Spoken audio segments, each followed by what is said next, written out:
we're trying to answer these questions, right? How do we develop our first language at L1, right? How does first language develop?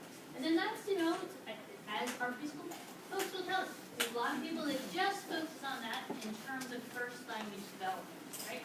But then, in terms of second language acquisition, right, there were a number of folks that then wanted to see, well, how is learning a first language similar to or different from, right? So some of the theories overlap a little bit, and we see a lot of relationship, but it's not always. Like this guy Krashen wasn't necessarily a first language expert. He really did concentrate on learning second languages. Okay. So we're going to talk about some of the main points here, because this is stuff you just got to be thinking about and kind of work through.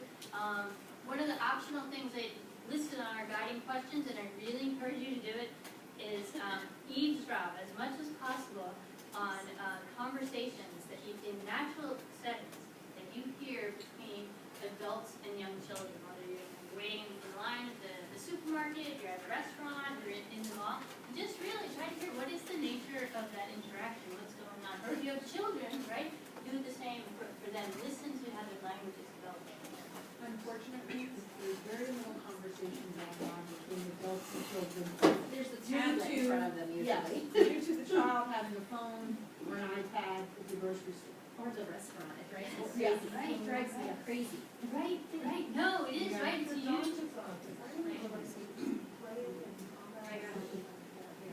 I mean, we see this. Yes, no, I know, we see the right. When we tell parents the child should not be sitting in front of an electronic for more than 2 hours a day, you should just see them like, yeah. Right. A program in San Francisco that's had some success with the family literacy program is they text the parents messages that are, have you read to your kid yet? And then the parents do it. It's kind of cool. So it's something like that. No, you got to work with the system, right? Okay, so some of these things, right? And again, we'll just you all are adult college graduate level readers, so we don't have to go step by step. But if anybody has questions about what these mean, please do send them to me or post them on Blackboard, right? It's good to have going. So behaviorists, I heard a number of people saying what these are. They're the classic stimulus response that Barry shared with us. A classic episode from Big Bang Theory where the whole episode on psychology doing stimulus response, right? And in second language theory, a lot of folks of a particular era remember a lot of audio-lingual method approach where we just repeat it, right? Because that was based on a sense of behaviors. So innatists, right? These folks are like, yeah, it's not. That doesn't explain how children come up with original utterances, right? I mean, this notion, behaviors, right, what Chomsky was saying, they don't just repeat what they've heard, they will produce original utterances. So that doesn't explain it, right? So that's why Chomsky's work, this innatist, right, so what is inborn in us? What are our capabilities in terms of language? He came up with that language acquisition device. That's his concept. Some people have, right, the black box. You're born with something. You were born pre-wired for language development. And this is also where that research comes about the exposure of to language, right, that children have. And this is really this notion of kind of following the child, right, getting out of the way of learning. One of my favorite quotes is from Carl, what's Carl's last name? I can't remember. But I remember the quote, which is, teaching interferes with learning. Right? And it is this notion that if you get out of the way, learners will do a lot of good stuff. Right? But we put all this stuff on them. Here's this great poem. Now, what kind of poem is it? How many adjectives are there? Circle all the examples of alliteration. Blah. And then by the time you're like, ooh, I never want to look at another poem, because that's what we did to it. Right? So these folks say, get out of the way. Right? The authentic learning. The guy that's very big in this, right, is Steve Krashen. He's the one that came up with that affective filter, the role of emotions, right, with the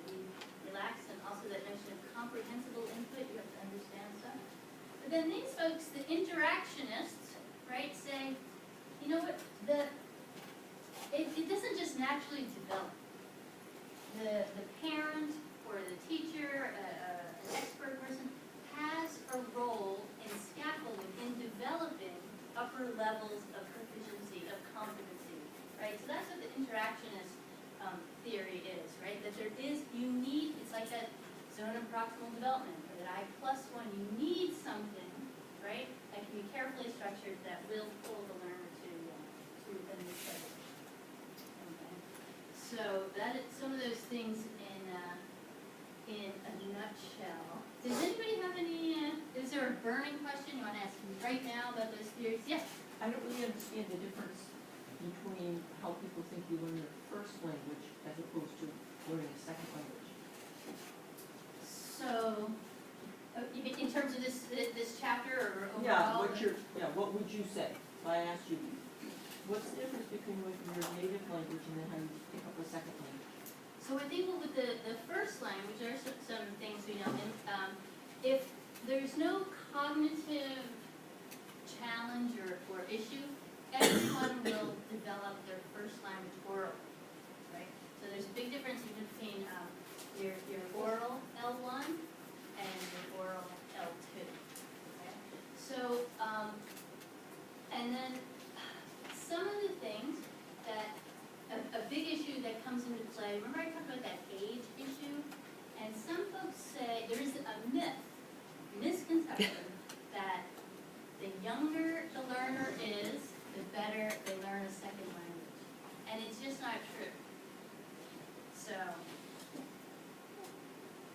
what do you think about that? Why do you think I might be lying? Why do you I don't think you're lying, but one of the things I think about, like in preschool, is that we do have kids that come, with a language from home and are now coming to preschool and we're trying to teach this other language. And one of the things that I kind of question and I wonder about is they don't have a lot of the background knowledge yet that you need to be adding the second language maybe. And so what can we do as preschool teachers to really help, form, that second language, which tends to be English? I guess I just wonder, because they don't have enough experiences, like, as an adult, I have more experiences, or even as a middle schooler, you have more experiences to, those connectors, those hangers, to hang going on, than just, a 3-year-old child coming to us in preschool. So I guess those are things I still think about. So there's always what's the role of the first language in the second language? Right. And even that question kind of connects to just overall background knowledge, right? Because we even know that children who are native English speakers that come from lower income families where they might not have been exposed to a lot of language, a lot of rich language, our teachers are having to do a lot of that work as well. They're still trying to figure out how do we supply, how do we expose them to, give them opportunities to use a lot of rich language. But one of the things that connects with this, the LAD, what some the research has shown, with this, right, the innate language and the critical time period. Remember, you probably, if you go back to your college studies, maybe psychology class, where you might have first read about the wolf children, right?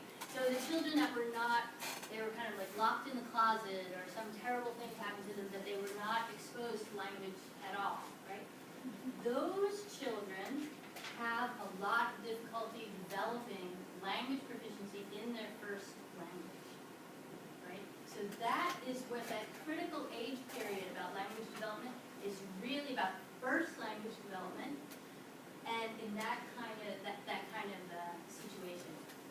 The thing about the second language and age is, if you go back to when we were sharing experiences, positive and negative, there's so much emotions, and one of the things we didn't talk about that they talk about, right, and emotions that are connected to identity as well, right? So young children are typically more willing to take risks in language, and they don't care about making mistakes. But once you start getting to like adolescent, adults, you don't want to sound not smart in front of other people. And that often really affects the willingness to participate and produce. Yes? Doesn't that play into the effective number as well? Yes. And that's why you want to lower it, because especially as they get older, they have this guard on them, Yes. and then that's how you can beat that, right? Right. And one of the second language approaches from the 70s that was very popular was called Suggestipedia. It was for adults, and the idea was when you entered the classroom, you got a new identity. So I was not Judy learning Spanish, right? I might be Citlali, daughter of Mayan princess, whose now family was, in the University of the City of Mexico, archaeology, blah, blah, blah. So then it meant, because I took a different name, I got to choose a different age, occupation, everything. It wasn't Judy taking risks and making mistakes. It was Udi. And so that was a way to try to help, right, like address this issue. If adults, we know adult learners, we're vulnerable. I know it sounds dumb. Yes. I have a perfect example. I taught ELL in Florida and I taught family. And they were all at different ages, so I had a freshman boy and I had a senior boy, and they had just come that year. And they were from Italy. And the freshman boy was acculturated, had friends, almost no accent by the end of the year because he just wanted it. He was younger and he just wanted it. His brother, who I worked with really hard, a senior, was not letting go of his home. He would write about his dog every time, and he left back at home, and he was not progressing through the ELL program at the rate we wanted him to, and that was all about that personal and emotional attachment to learning a new language. And he would tell me, I felt like I was ripped out of my world, and my little brother's got a girlfriend, and he thinks US is the greatest. And then he had a little sister who he told me refused to speak a tongue at home. So these 3 stages of no language, thank you, I'm taking on the culture, but still keeping my Italian, and I'm not doing any more Italian. I'm 7 and I'm at USA. It's Right. wild. Mm-hmm. There's all that, right. I mean, it's about identity and acceptance and affirmation of who we are and our students and their families all plays into this.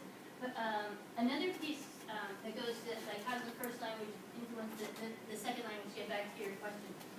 Well, one of the things that the natives say, and especially like Krashen, is when you think about it, children really don't start producing speech and comprehensible output, until what age? 2. Okay, let's say 2.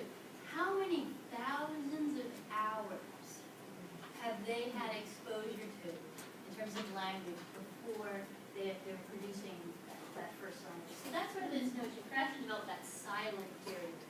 It's not like, the infant comes out of the womb and not like, apple, not mama, apple, say it again, apple. No, it's like, whatever the child says, oh my God, he said, we should have pancakes tomorrow, he's a genius, right? So that kind of, that is also what these natives say. Think about what that healthy environment was for a child learning their first language. It's authentic, it's loving, it's accepting, and it exposes them to rich conversations, right? So I think that's one of the things that they try to bring from that L1 into the L2. But some of the L2 theorists say, that sounds great, but I'm an adult and I don't want to stay quiet for 2,000 hours. Right? Maybe I want to just jump right in. So it is interesting to hear people talk about what you can pull from this, right? Whether it's authentic, useful, right? All that good stuff. And how second language is different, right? So one of the things with age, it is true that it is harder to have a native-like pronunciation. But does that have to be all? If you start later. Okay? All right, that is way too much talking for